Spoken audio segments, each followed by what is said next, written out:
Soaring high above our home planet, Landsat 9 will provide critical data on how Earth is changing, circling the globe every 99 minutes, 14 orbits a day, continuing decades of observations. The impact of the Landsat record is the sheer amount of information we've collected all across the world since 1972. And it is high-quality science-caliber data, enabling us to accurately track changes over time. Now, 50 years of Las Vegas expanding may be fairly simple to notice, but we can also observe short-term changes, like the growth of farm crops through a season in south-central Kansas.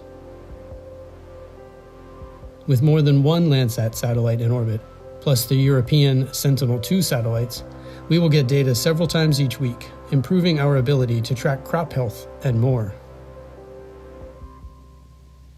The temperature measurements from Landsat 9 will be used to calculate how much water was used by each farm field. The Central Platte Natural Resources District, like many throughout the western United States, relies on Landsat data to manage irrigation and increase water efficiency. Landsat 9 will also improve monitoring of coastal waters. The increased precision in data sent back from Landsat 9 will allow finer distinctions in the levels of light reflected from water, making it easier to identify any pollutants that are present. Around the globe, growing population and expanding development result in higher amounts of runoff, damaging sensitive nearshore ecosystems. Landsat's long history lets us look into the past to see the effects of land use changes. The consequences of climate change can also be seen in Landsat's long data record. Scientists have used Landsat to track shrinking glaciers for decades, and Landsat 9 will continue that effort.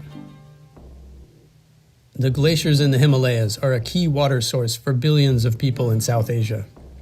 Due to global warming, the increased meltwater collects in large lakes at high altitudes and poses a flooding risk to downstream villages. Landsat data is essential to monitor the growth of these lakes. Because of their location, glaciers are not easy to study in person, but Landsat's view from space allows us to study glaciers all around the globe. Landsat 9's improvements will make it easier to see features on the glacier surface. With that, we can better track how fast the glacier is moving. Knowing the velocity of the ice now and how it has changed over the past decades helps us forecast likely contributions to rising sea levels in a changing climate. Landsat 9 joins Landsat 8 to continue the unbroken string of Landsat data. For 5 decades, we have relied on Landsat's high-caliber, science-quality observations to understand and protect our home planet. And while Landsat 9 begins sending back data, we are already planning for the next evolution in the Landsat program.